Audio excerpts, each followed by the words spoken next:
Hey everybody, welcome to the True Crime Squad. I'm Kristi Brower, here with my sister, co-host, and partner in crime, Katie Weaver. Hey Katie. Hello. How's it going? Oh, it's going just fine. It's been quite a day, hasn't it? It's been a day. 4 trials going on that we're watching, though Zooberry Yay. being one of them, and Zooberry, there's it's wrapping up. They've gone to the jury. Yes, they have. And honestly, I'm going to have to update Simon on Monday because I was way too laser focused on Yeah. Boone to know anything Mm-hmm. else. Boone is just, man, this is just going to be the gift that keeps on giving till it's over. Oh my God, you guys. We're going to get to that. But first, Katie's Jesus. got updates for us on Delphi because, we watched Boone, so we have lots for Boone. So let's go to Mm-hmm. Delphi first All and hear right. what happened there. So Delphi, of course, started in earnest today. This is the trial of Richard Allen, who's accused of killing the Delphi girls way back when, Abby and Libby, about 5 years Mm, ago. yeah. And one of the things that we were waiting for was a ruling from Judge Gohl about whether or not she was going to allow the state to exclude the posters that were passed around. They had 2 different renditions of who they thought their suspect was, neither of which look anything like Richard Allen. No. But she did exclude those. So I don't think that's too big of a surprise because she has given the prosecution everything they want. So, And that's so ridiculous that yeah. those cannot be used. Hmm. Why? They were all Yeah. over for many, many years Yeah. as potential suspects in this case. Hmm. Yeah. I think it Wow. sucks. But there are some laws in Indiana about how posters like that or drawings like that are allowed to be used. And so there might be some actual legal standings there. But they're pretty much their argument was that it's just not relevant. That's And just the what they say about defense is everything. like, it's absolutely relevant. This is who you were looking for versus who you arrested. Tell me how that's not relevant. But Yeah. I don't think that's any surprise at all. Uh, these bows have been hung up all around the courthouse, uh, Oh, symbolizing the girls' favorite colors, blue and purple. that's really sweet. Yeah, they're all over the place. So, as we dive into these cases, per always, we want to be really mindful of the victims and of their families. This is something that this family has been waiting for 5 years. Uh, I know that some of them have expressed some hesitation about whether or not they have the right person. I don't know where they all stand. I couldn't. But regardless, it doesn't matter. This is incredibly emotional for all of them and painful. So I want to send them a lot of love. There was some fireworks before they got started this morning because 4 journalists were accused of photographing the jury van. The jury is sequestered and being brought in by van, and Mm-hmm. 4 people were accused of photographing it. They had their cameras confiscated, their memory cards wiped, and they were banned from the trial. Wow. Hmm.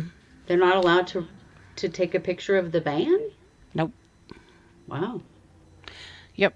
So That's weird. that's how it started, and then of course we moved in for opening statements. So Nick McClelland is the prosecutor. This is Nick, Mm-hmm. and he had a bunch of technical trouble and wasn't able to start for quite some time. And then he finally, when he did, he only put on a 20-minute spoken presentation.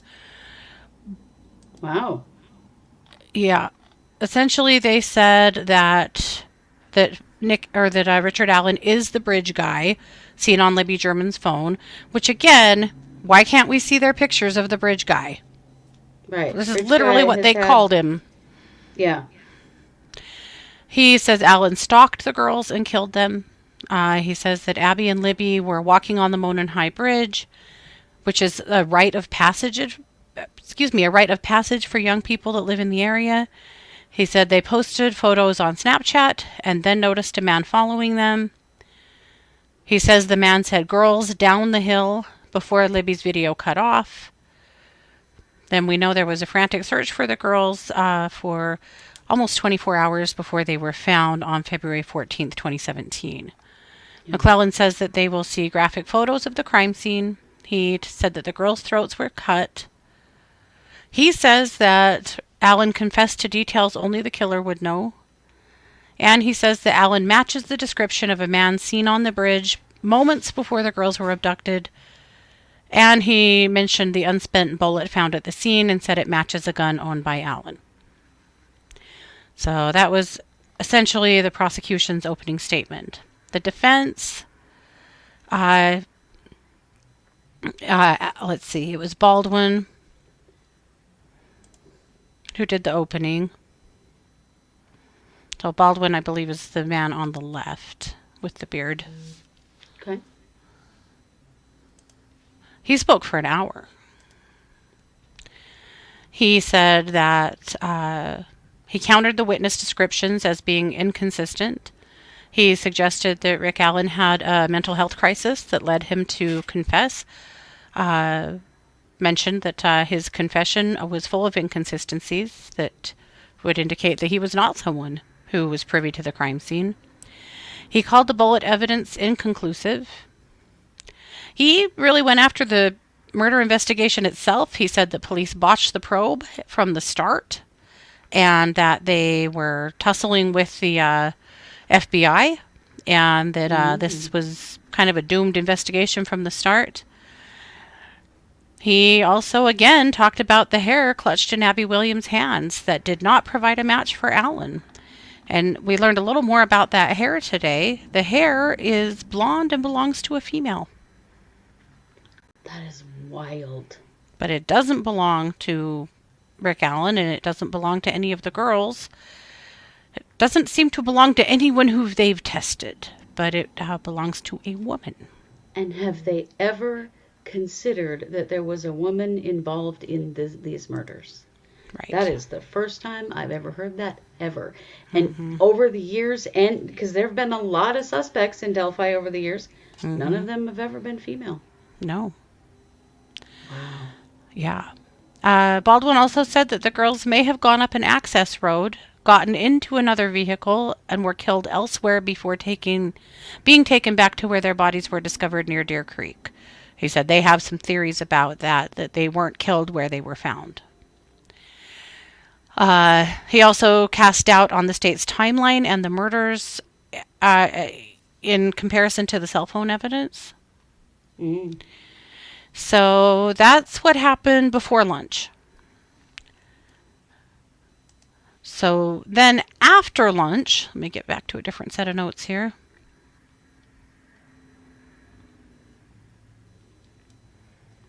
Sorry, I have a lot of notes because we're just really relying on, and everyone's notes I found so far are kind of incomplete, and so we're piecing them together. But big props to Angela Ganote, to Bob Moda, to Fox 59. All of them have contributed to what we do know. One thing that people in the courtroom reported that were there that know a lot about this case is that there was a man in the courtroom this morning named Anthony Greeno who has vowed to murder Richard Allen. And they were very surprised to see that he was allowed in the courtroom today. Whoa. Yeah. So that's a little wild, I thought. That is wild. What the hell? Yeah. We're going to be, using intimidation here? Is that what we're saying? Apparently.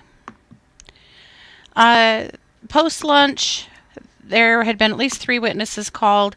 And that court just broke a little bit ago, so I think we may not get full notes today on everything that happened this afternoon. Sure. Though I know that, defense diaries will be going live later, and a lot of the people that were in the courtroom will. But Kelsey Siebert, Libby's sister, testified. Derek German, Libby's dad, and Anna Williams, Abby's mom. They all served as proof of life and witness timelines, so that we have a sense of where the girls were and when.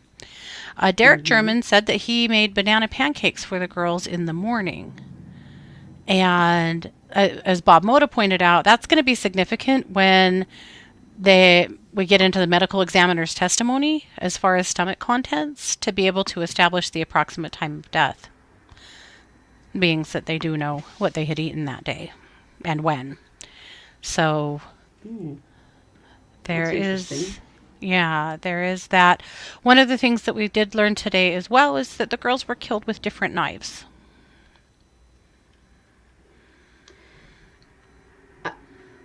All along, this has looked like at least 2 people. Until they arrested Richard Allen. Yep. And how does one of the victims have a strand of blonde female hair in her hand? It's hard to imagine. Yeah. Yes, it is. Though, gotta say, I can't imagine how hard it was for all those family members to get on the stand today. That must have been incredibly hard. Oh, yeah. And sad. I feel so bad for the family because you know that this is not the only time this is going to happen. No, for sure, no. This case is going to get appealed. Yeah. It sounds like also that Libby was undressed, but that Abby had clothes on. Oh, wow. Which was interesting. That is interesting. So, let's see. I think the only other thing I have... The hair is what's getting everybody's attention. Yeah. I have the first sketch. So here's the first sketch of the courtroom. This is by Tag Art Company by April Ganser. Okay. Frankly, April, I think you were way too kind to Francine Gull, but... I know. Me too. I'm like, that's not what Gull looks like. You can make be her a lot look more ghoulish. Older and more ghoulish if you want, because that's how she actually looks, but okay. Otherwise, great job, April. And thank you for doing these. So that's what we've got so far. Alan is in the courtroom dressed in street clothes, but that's what I know. So I would definitely watch for a live today from somebody who's actually in the courtroom, but we'll keep also updating you as much as we can just based on other people's notes. Sure. Everyone has been waiting the for two this knife for thing. so long. Yeah, I mean, the hair is rolling everybody, and it should. And the defense did reiterate today that there's absolutely no DNA evidence linking Richard Allen to any of this. Now, when that bullet evidence is such bullshit. Yeah. Right, Ina.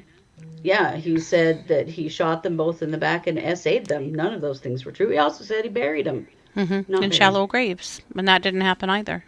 Yeah. No. So what the hell did he know that only the killer could have known? But yes, in another right. Yeah, in another confession, he said he did it with a box cutter. Yeah. Wow. And neither of those things were true, but it was 2 separate knives, which is also very crazy to me.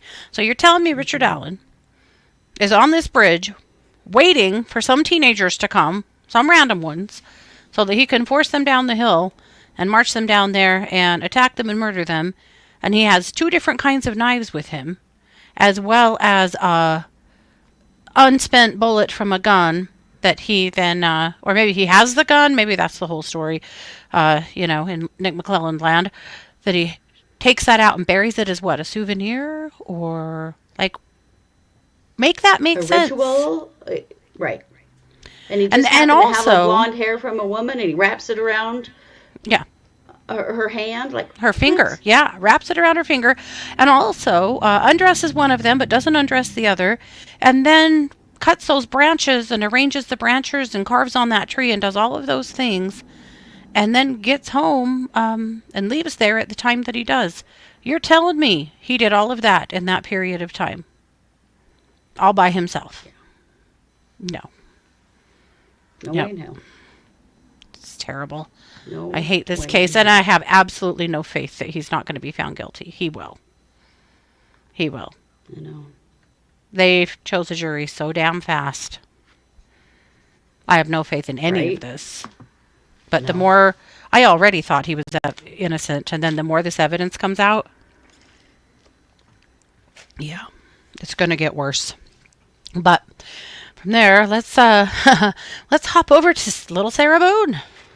Let's do. Well, we kicked off the morning starting late. It's court, Hmm. but they initially had what they called a Richards hearing, which is just it's like a motion to eliminate hearing, where they were Hmm. talking about some evidence that could come in and couldn't. And well, here's the big stuff that they had to talk about, and that was that the defense had a big plan to present a bunch of stuff that was really problematic. Hmm. First of all, defense attorney Owens, who I will also be referring to as Mr. Poster Boards, because Hmm. he had a lot of poster boards, guys, none of Boy, which he didn't got to he? use. He He invested had, heavily in those he did. poster boards. And everyone was like, isn't that such a Sarah thing to do, to bring these big posters? Anyway, it is. Yes. So, These two are uh, drawn to each other for a reason.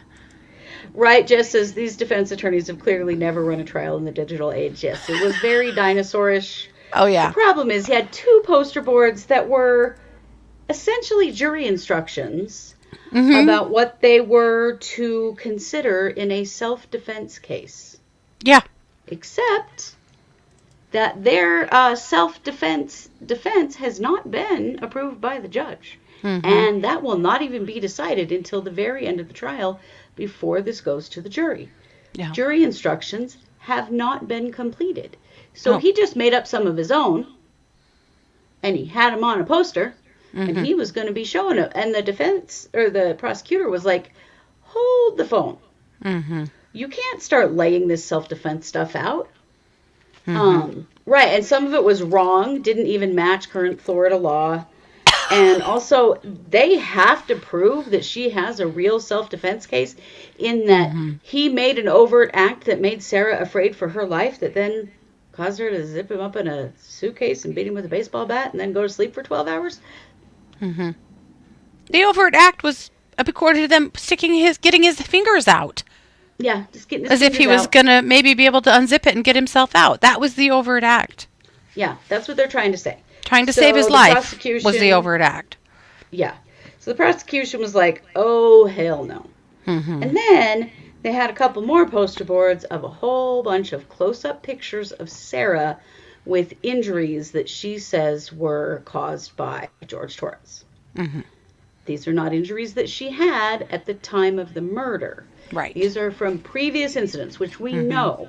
These two liked to get drunk and fight and beat Hmm. each other up, and they had both been charged in the past with domestic violence.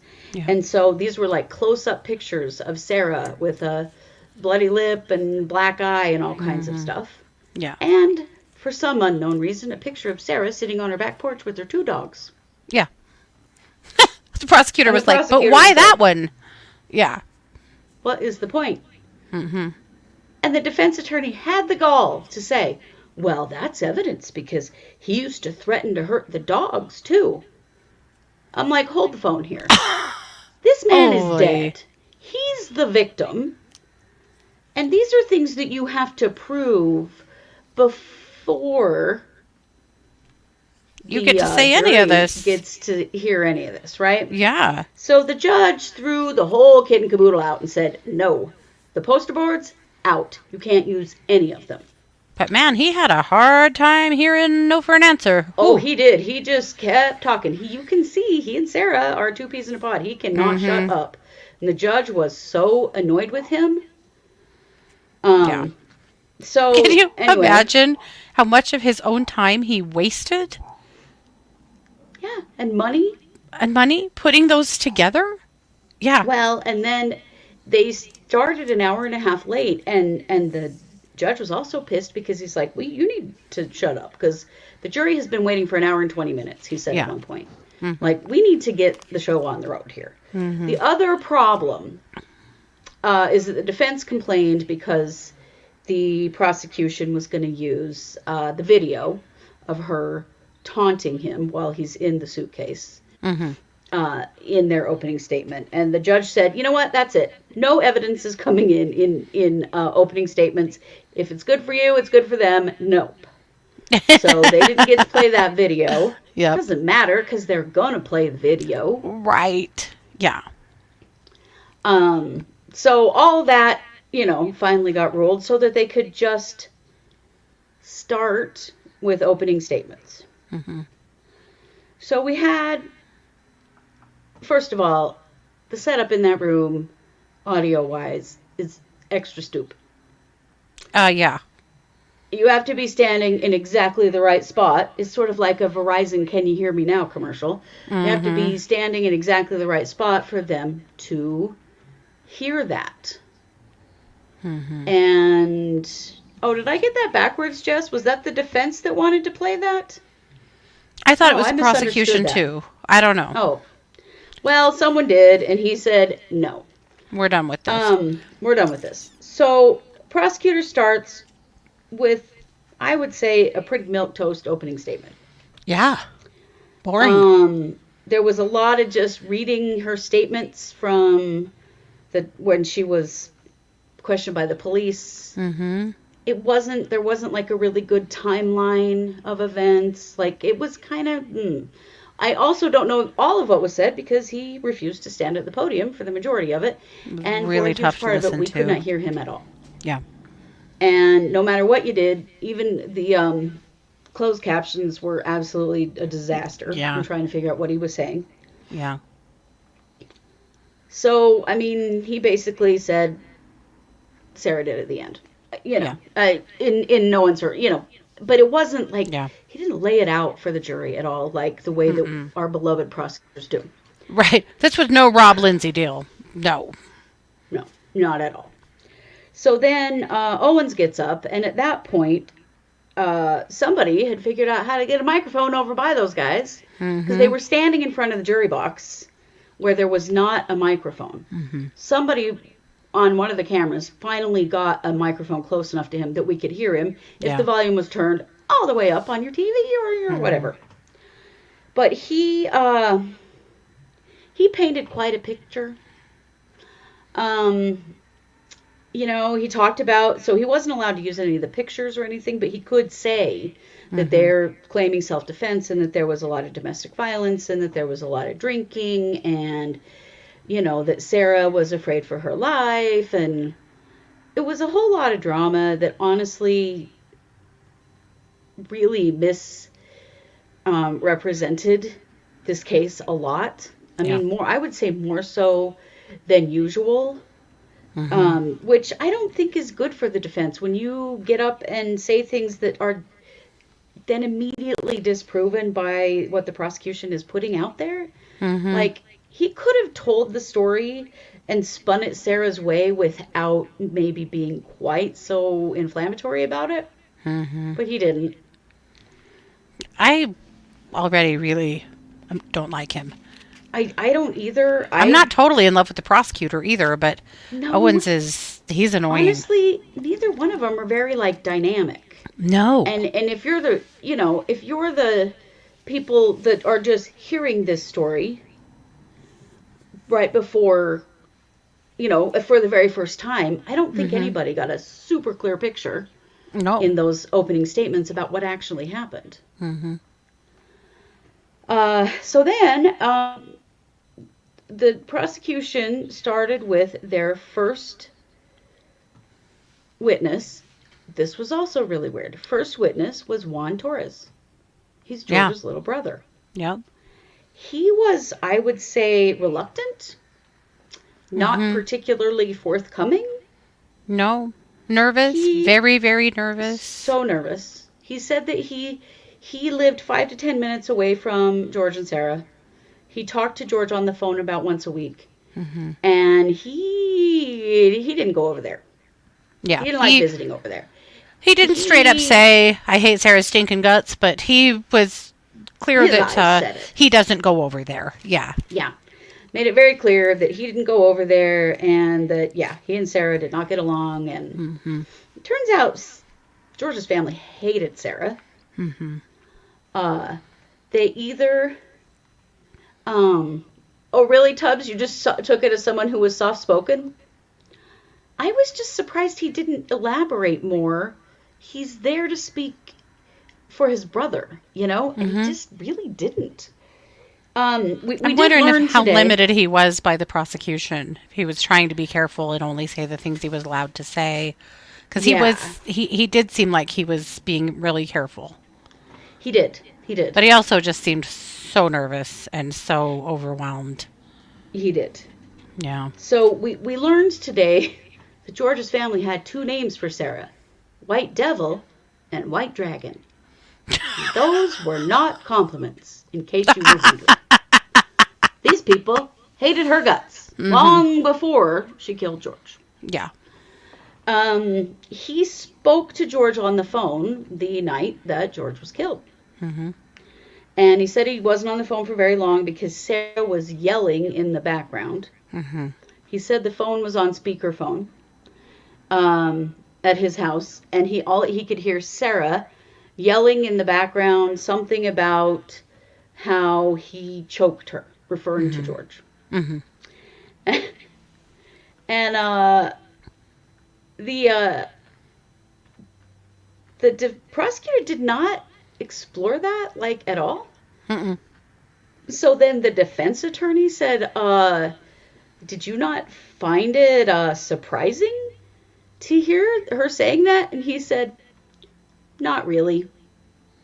Yeah. And that was it. Like, Mm-hmm. they didn't elaborate on that at At all, all. Yeah. which I found strange. Neither side did. Mm-hmm. But it seemed as though there's just the family history there is that George was pretty estranged from them. Yeah. Um, And this kind of violent behavior amongst them was really common.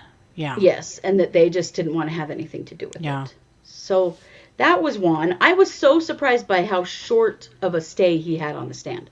Mm-hmm. They hardly asked him anything Yeah. other It was than, really yeah, quick. he spoke to George that night But it was also on the phone. surprising to not have law enforcement as the first witness. It seems like that's nearly always Right, done.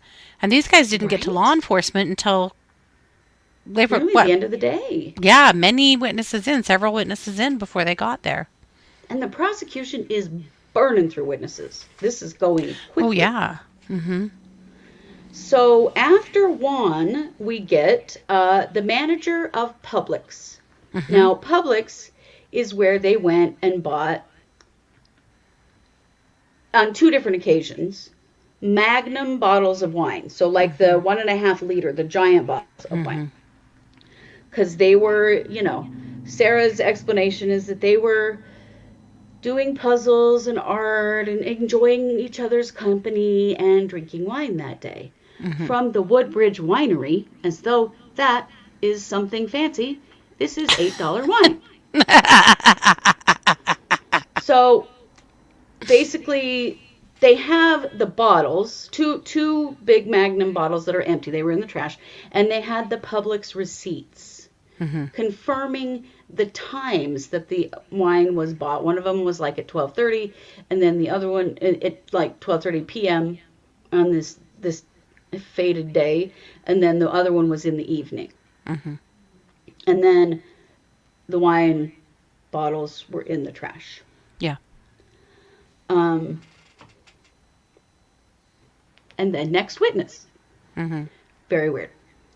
And this was a guy that was Sarah and George's next door neighbor at the time that all of this was going down. And let's just say Sarah and George, they were not popular in their apartment complex at all. Oh, no. No one wanted anything to do with these dummies. He was Mm-hmm. like, the prosecutor said, so did you speak to them? Did you know what oh no. I really didn't. I I didn't avoided really them. want to. Yeah. Yeah. He did say that at one point Sarah had told him that if he heard anything going on in their apartment to just go ahead and shh, put her finger to her lips. Like, Yeah. don't be calling the cops on us for fighting. Is Mm-hmm. pretty much what we got from that. Yeah. Yeah. But he said on the night that George died, earlier in the evening, He heard their argument start up, as it pretty much did every night, apparently. And then, a few hours later, between around 10:30ish p.m., he heard a very loud sort of crashing sound. He didn't describe it particularly well. I was pretty sure what he was saying is it was because he said it started out away from him and sounded like it was coming closer to him. Yeah. Like something rolling down the stairs. Okay. He didn't say that, but that is the way that it came up. But he said a very loud crashing sound coming towards him, and was so loud that it shook his bedroom. Yeah, that like the wall shook. And he remembers very well when that was, because it was startling, and then he was talked to by the police the next day. Anyway, so he hears this big crashing event. Now remember, important to remember that the videos of Sarah took of George when he was in the suitcase, 11:12 p.m. and 11:23 p.m. And this guy said that the crashing down the stairs he heard at around 10:30 p.m. Yeah. So what the hell was that? George already in the suitcase, or something. Right. It was interesting because it really indicated some pretty significant violence that had gone on. So then, this whole time, Sarah is writing like she is on fire. Oh, yeah. She is writing, and passing notes to her attorneys. Can you imagine what these must say? Oh, yeah. And they are not just a sentence or two. These are her usual epistle, that she's passing along. Yeah.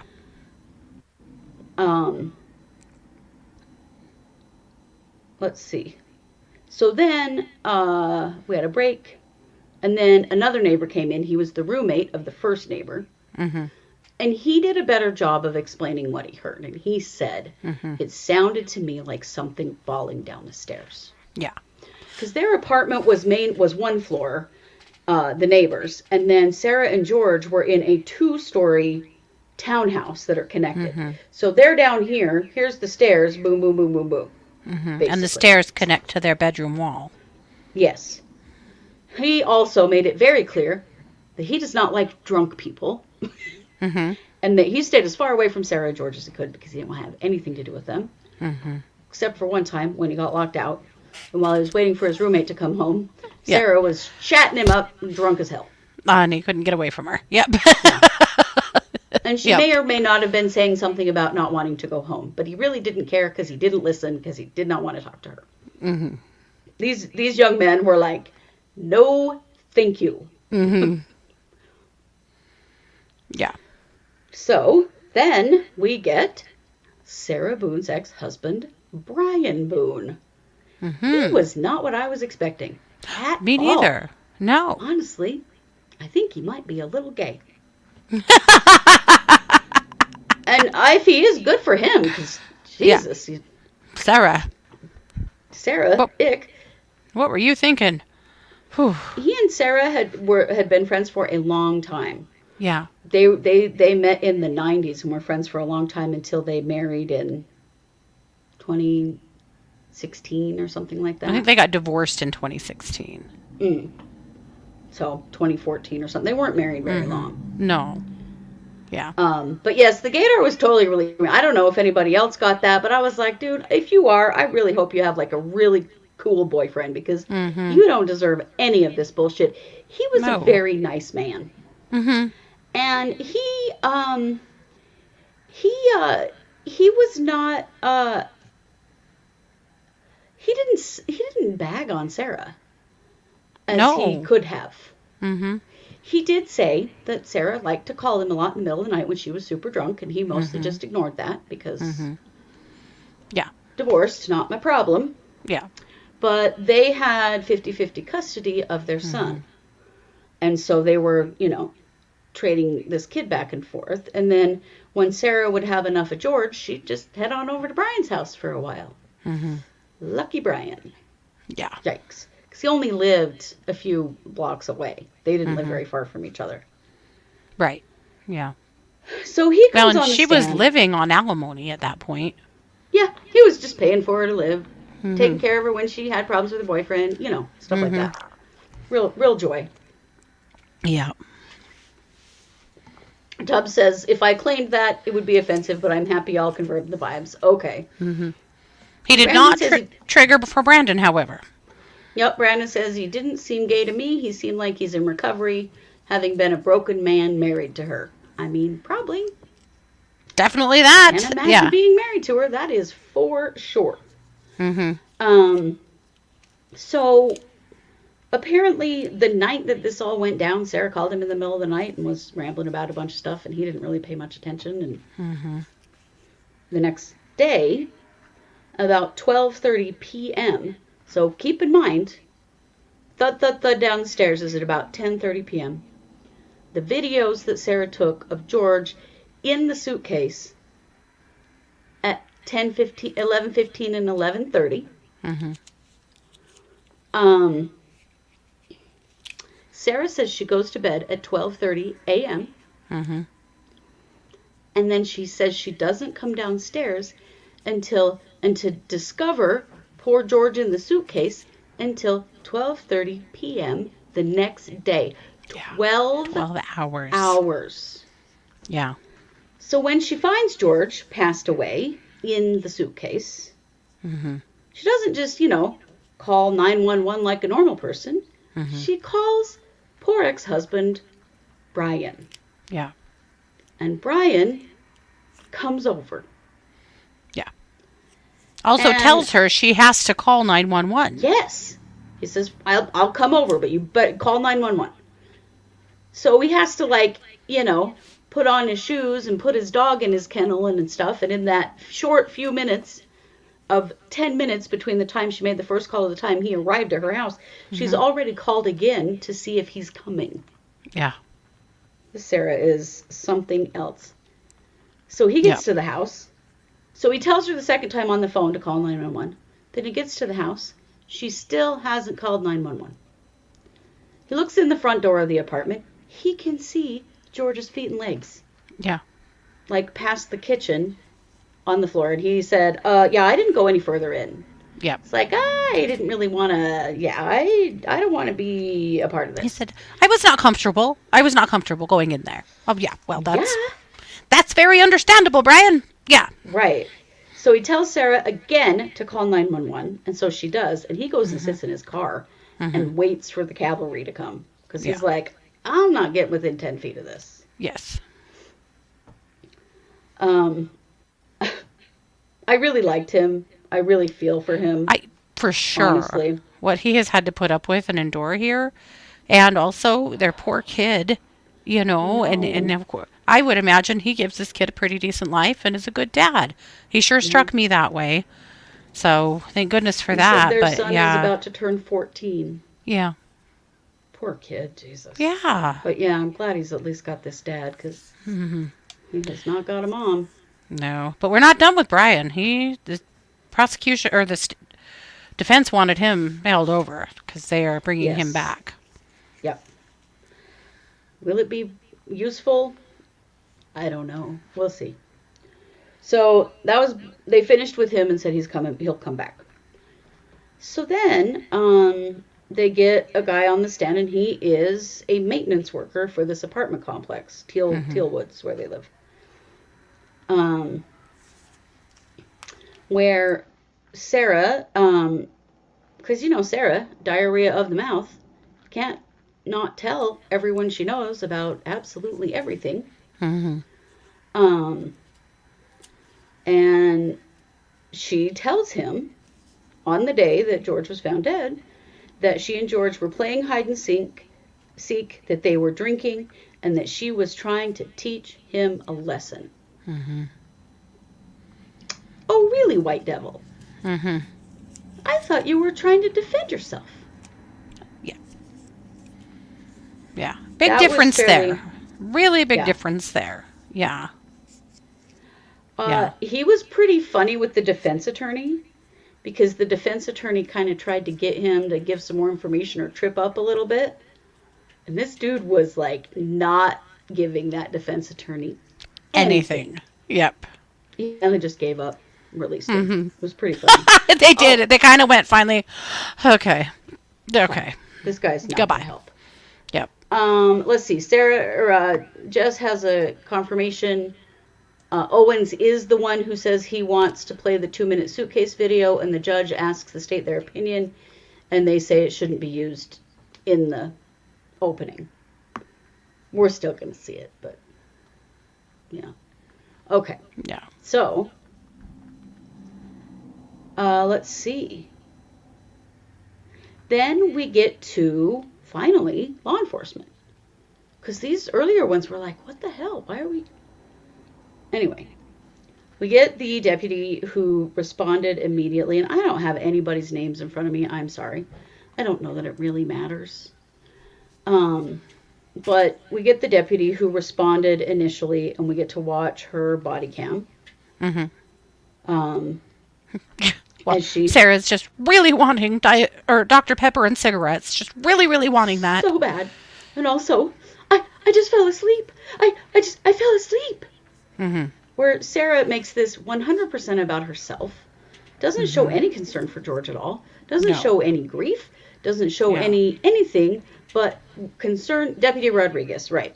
Doesn't show any concern for Sarah, or for anyone but Sarah in this situation. Mm-hmm. And the other thing that she tells this officer, besides that they were playing hide and seek, and he got in the suitcase, she tells this officer that when George's family finds out he's dead, they're going to kill her. Yep. They call me White Devil. They're going to kill me. They're going to kill me. She kept saying that. And I was like, you don't give a shit about this guy. Yep. There's not any concern for him at all. Mm-hmm. So that was pretty interesting. She walks through the house. We see George actually laid out on the floor in her body cam. Mm-hmm. Stephanie Buffamonte, who is a reporter, a local reporter who is in the courtroom, said that when they did the walkthrough of the house on the body cam and they see George's body, that the jurors were watching that very intensely, and some of them were taking notes. And after that video finished, that some of the jurors looked straight at Sarah. Mm-hmm. Can you imagine what these people must be thinking right now? Like, how is this even at trial? Right. Right, and just, the whole Dr. Pepper thing, you know that was Dr. Pepper mixed with alcohol. She was starting to Jones because she was a heavy drinker, and she was looking to get something, and, they eventually were willing to give her water, and that was it. Yep. So there were a couple of different deputies and several different body cams where they just kind of walk through. You hear Sarah tell the ridiculous story about playing hide and seek, and this I didn't mean to. I just fell asleep. And then she takes this one officer to the side and is like, hey, am I going to be in trouble here? I didn't do anything, right? This was just an accident. I just fell asleep, right? Like, I'm not going to be in trouble. Like, I'm totally innocent. You know I am, right? Right? And the cops are like, well, we have to follow procedure, and we will be investigating this death. But she was trying to manipulate them into being like, oh, yeah, you're good. Don't you worry. They, however, did not do that at all. They didn't do that at all. No. Yeah. It was the All About Me Sarah show. The body cam is hideous. For one, the audio is so bad. It's so hard to listen to. And some of them beep really loud. So bad that my dog had a panic attack and had to go be in another room for a while for the loud beeps. She hates loud noises. Poor Z. But it was hard to understand. It was hard to listen to. But it was just basically Sarah bitching and complaining and saying how she just fell asleep, guys. That's all this was. And about what she wanted and needed. That one officer's like, I don't. Here. Yeah. The one officer kept, I don't want you to pass out. I don't want you to pass out. I'm like, let her. Maybe she'll hit her head. That'll be okay. Yeah. And Sarah is still just furiously taking notes this entire time, which Oh, is yeah. just wild. Well, she's just about to start her paper on fire. She's writing so hard and Yeah. fast. Yeah, she had a whole stack, and I watched one of the deputies take it from her at the end, too. So she didn't get to take it with her. So the last person on the stand we get is a CSI, a crime scene tech. And she's the person who collected the wine bottles, the baseball bat, and the suitcase. Yeah. And those were all very dramatically. She had to unwrap them all from paper. It was this huge thing to show them to the jury. But here is a picture I want to show you. Because, and she was a badass. We'll get to her and the defense here in just a second. But here is a picture of Jorge and Sarah and the suitcase. The dimensions of the suitcase are 28 inches long by 20 inches wide by 8 7/8 inches deep. 8 7/8 inches deep, guys. Yeah. I was stunned by how small that suitcase is. It's tiny. It is very clear why someone would be asphyxiated if they had been squashed into that thing, and why he didn't have enough movement to be able to unzip himself. That was wild to see it. How compressed he must have been in there. Oh my God. So compressed. Also, there was blood on some papers in the suitcase. George was bleeding. He had blood on his face. Sarah had pulled him partially out of the suitcase. Oh, we forgot the 911 call. I know. That's we'll what get there. I knew I missed somebody. I was waiting. We'll get there. Okay. But this was really interesting. But to see that suitcase in person and for her to pull it up out of the box and sit it on the floor and realize that she left a real live human being zipped up in that thing for like 13 and a half hours. Yeah. And he was tiny. He was 104 pounds and 5'2". He was a little guy. But he still had bones that had to be squashed up inside of that thing. Yeah. And the zipper pull was broken off from the suitcase. And the crime scene tech had trouble unzipping it to show the opening. And the prosecution asked her about that because have you ever had a suitcase that lost its zipper pull? Right. And it's impossible to get undone or done up. This is part of why he could not get out. Right. Because even if he could get his hand out and get a hold of the zipper pull to push it out, the zipper pull wasn't there. Yeah. The defense attorney got pretty spicy with this crime scene tech. She was not having it. He asked if she has a lot of experience with zippers. She said, I am familiar with zippers. And because he was like, he didn't like the whole implication that it was hard to unzip that thing, but it was clear that it was. She tried. It took her a couple of tries to get it undone. You could see. And I've had luggage with a zipper problem like that before, and they're such a bitch. Oh, yeah. One quick thing. Kathy had posted this in our Discord. This is an angle from Sarah, a different angle from the stream we had from Long Crime, of her laughing as they are pulling out the suitcase. Oh, yeah. She just didn't give a shit all day. Let's just say that. The defense attorney was mad about some things. They didn't test the blood in the suitcase. Because George was in the suitcase and bleeding, they assumed it was his blood and they did not actually test it forensically. Yeah. They also did not do any forensic tests on the baseball bat. Now, Sarah actually admits to using it in one of her interrogations, hitting him with it. And I guess maybe that's why they didn't think they needed to test it.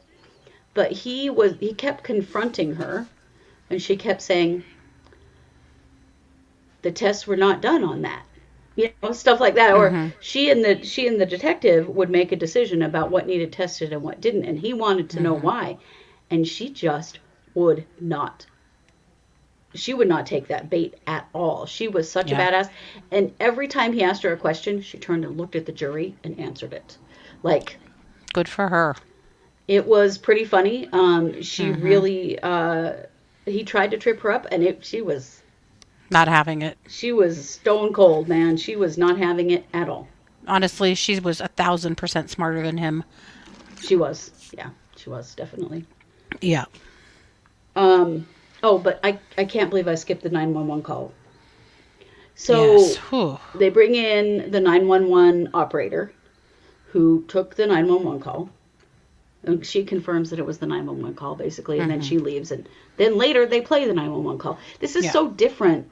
Like, people come in and, like, validate the evidence, and then they don't Mm-hmm. immediately then show that evidence. Yeah. Like, it was done in a weird order. But they play the 911 call in which Sarah is, like, acting sort of panicked and talking really fast. Mm-hmm. Not crying, No. not acting scared or grieving. Mm-mm. More irritated, I would say, annoyed, Mm-hmm. because the 911 operator was like, okay, is his body cold and stiff? Yes. Okay, well, we're still going to do CPR. I'm going to walk you through it. Mm-hmm. I want you to start chest compressions, and I'm going to have you count out loud with me. And they start counting, except Mm-hmm. you can tell Sarah is not doing it. No. She's counting out loud. She's just going 1, 2, 3, 4, but she's not doing it. Like, I Right. never had She's to not do a CPR on a breathless. person. She's not. Yeah. No, or just the compressing, the up and downing of it. Yeah. Like, I've had to be certified in CPR lots of times. Mm-hmm. I've never actually had to do it, thank God. But she was clearly not actually doing Mm-hmm. CPR, and she just kept saying, "He's purple, he's purple," and Yeah, pretty much. her Why are screaming, we doing "Hurry up, this? hurry He's up, are you dead. Yeah. hurrying?" Yeah, Yeah. She did CPR on him just about as much as Alex Cox did CPR on Charles Vallow. yes, Yeah. exactly. Just faking it the whole time. It was really weird.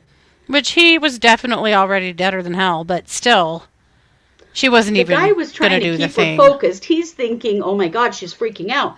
I'm going to keep her focused on we're doing CPR until rescue Yeah. gets there," trying to help her. Yeah. Right, yes. And this was the other thing, Jess, I figured. The body has no injuries that would indicate the CPR was done. Mm-hmm. And Yeah. usually, like, there's rib fractures and, there's stuff in the body that you can tell there was CPR done. Yeah, no, he doesn't have any of those injuries at all. Yeah. She was just faking it and sort of screaming at the 911 operator. Mm-hmm. The 911 call is something.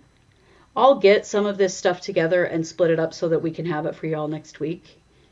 Because it's definitely worth listening to again. Mm-hmm. But again, she's just making sure that her narrative is getting in there.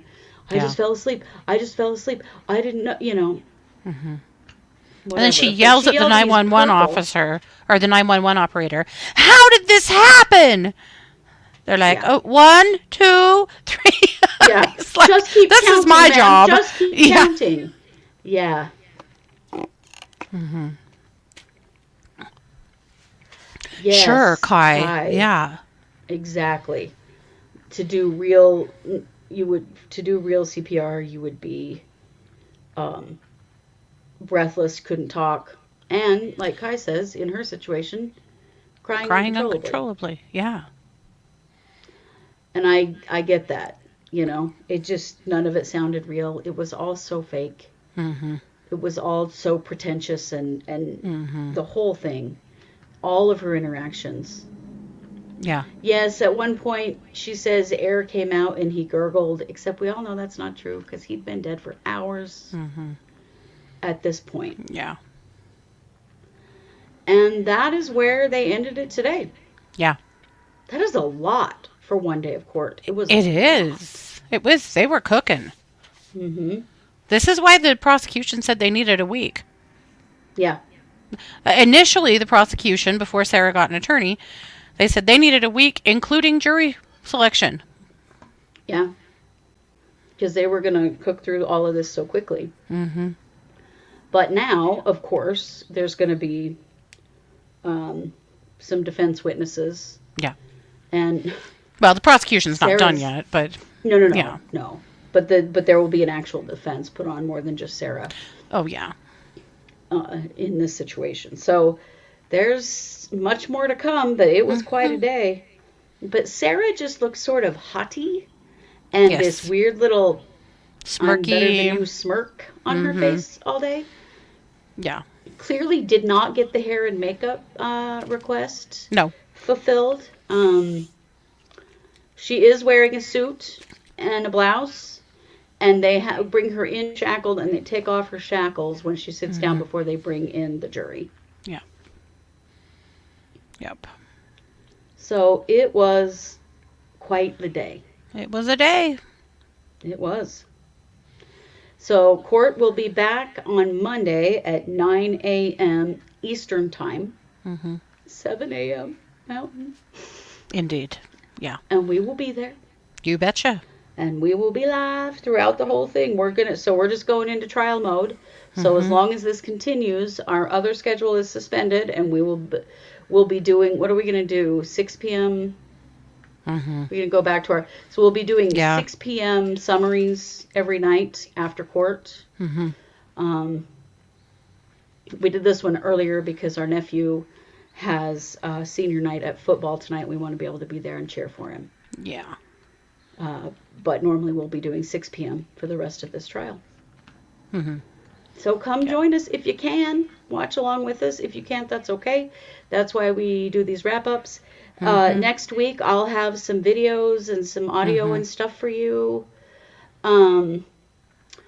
as well. It just wasn't happening for today, but I will start to get there so that we can review some of the stuff that we've seen and heard. Yeah. Because I think it's important. Yep. Yeah. Oh, you got to see the shackles at the end of court today. Yes, she was funny. That deputy wanted, she was like, get up, you need to get shackled. And she was like, oh, I got to talk to my attorney.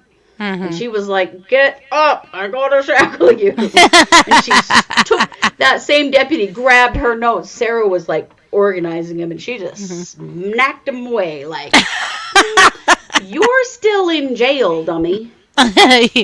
You're not in charge of this. I think they're so tired of her trying to drive the bus all the time. Yeah. Sarah's Victoria says 4 Pop-Tarts for the CSI lady. Absolutely. Oh, yeah. Yes. The way she held her own with that defense attorney was so funny. Yeah, it was pretty great. If you want to tip us, a lot of you like to do that during trials. You can do that at truecrimesquad.com on our Buy Me a Coffee. Or I think we have PayPal and Venmo there. Those things are always appreciated, never required or expected. Yeah. But it is appreciated if you can.